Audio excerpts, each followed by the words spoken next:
नमस्कार दोस्तों, क्या आपको हर चीज की बहुत ज्यादा चिंता होती है? अरे अब ये क्या होगा, अब लाइफ में क्या हो गया, अब नोटिफिकेशन नहीं आ रही, पता नहीं कितनी सारी समस्याओं ने आपको घेरा हुआ है। तो चिंता मत करिए, आप अकेले ऐसे नहीं हैं। पूरी दुनिया इस चीज को रिकॉग्नाइज करती है और इसलिए 17 में 17 मई का दिन वर्ल्ड हाइपरटेंशन डे के रूप में मनाया जाता है। और उसमें क्या है कि भाई लोगों को अवेयर किया जाता है, लोगों को जानकारी दी जाती है कि जो आपका बीपी लेवल है, ब्लड प्रेशर, उसको थोड़ा कंट्रोल में रखिए। और उसमें जो सबसे मेन चीज है फ्रेंड्स की जो जीवन में जो स्ट्रेस है, टेंशन है, उसको हमें कम करना है।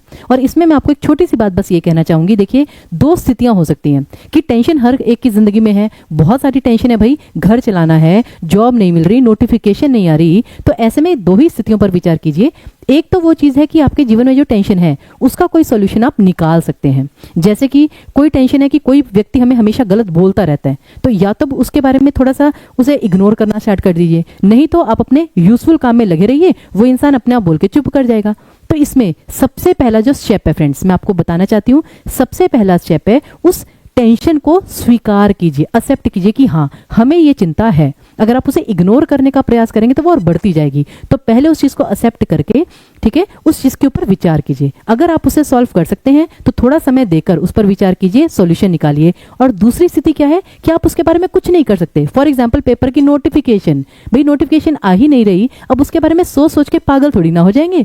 उससे बेहतर ये है कि जो चीज हमारे हाथ में नहीं है उसको इग्नोर करके, ठीक है, उस चीज का जो सॉल्यूशन है वो निकाला जाए। जैसे कि अपनी तैयारी पूरी रखी जाए, तब तक अपना जो दिमाग है वो दूसरी चीजों में कैसे लगाया जाए कि ये जो टाइम है इसको हम दूसरे तरीके से यूजफुल कैसे बना सकते हैं, कि हम कोई साइड जॉब कर लें, या फिर हम कोई अपनी नई हॉबी वगैरह करें, या फिर तैयारी और अच्छे से करें। तो कृपया करके जो स्ट्रेस और टेंशन है इस, या फिर किसी अपने अच्छे दोस्त से बात करें।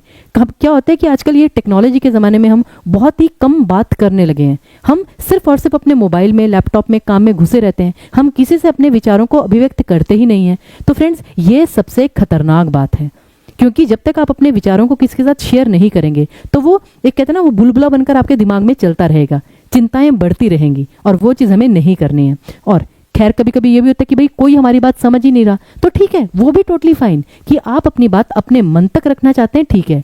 लेकिन उन विचारों को अगर आप अपने मन पर हावी कर लेंगे, आप उनके वश में चले जाएंगे, तो वो समस्या की बात है। तो टीचिंग परिषद फिर आपसे यही रिक्वेस्ट करता है, निवेदन करता है कि टेंशन सबके जीवन में होती है, उस बात को एक्सेप्ट करना है कि हाँ वो तो जीवन का अभिन्न अंग है, लेकिन हमारा जो काम है वो क्या है, उस चिंता के साथ निपटना कैसे है, उसका हल कैसे निकालना है। और उसके लिए टीचिंग परिषद हमेशा आपके साथ है। आपके और कोई भी विचार हो, समस्या हो, आप नीचे कमेंट बॉक्स में जरूर लिख सकते हैं, हम आपके प्रश्न का उत्तर अवश्य देंगे। बहुत बहुत धन्यवाद। हमेशा प्रसन्न रहिए, खुश रहिए। और सबसे अच्छी बात क्या है, जब भी टेंशन वगैरह हो, थोड़ा सा म्यूजिक सुन लिया, भाई थोड़ा सा अपना फेवरेट कुछ खा लिया, थोड़ी चॉकलेट या टॉफी खा ली जो भी आपको पसंद है, ठंडा ठंडा खीरा खा लिया। नहीं तो गुस्सा आ रहा है तो जाके मतलब जाइए फ्रिज में से टमाटर या खीरा निकाल के काट दीजिए, कट कट कट। तो उससे क्या होगा, दिमाग का थोड़ा सा ये रिलैक्सेशन मिल जाता है, और फिर बाद में वो खीरा और टमाटर खा भी लीजिए। दिमाग को ठंडक मिलेगी, प्रसन्नता आएगी, और आपको अपने ऊपर हंसी आ जाएगी कि क्या ये हम बच्चों वाला काम कर रहे हैं। और टेंशन चुटकियों में कहाँ गायब हो जाती है पता भी नहीं चलता। बहुत बहुत धन्यवाद।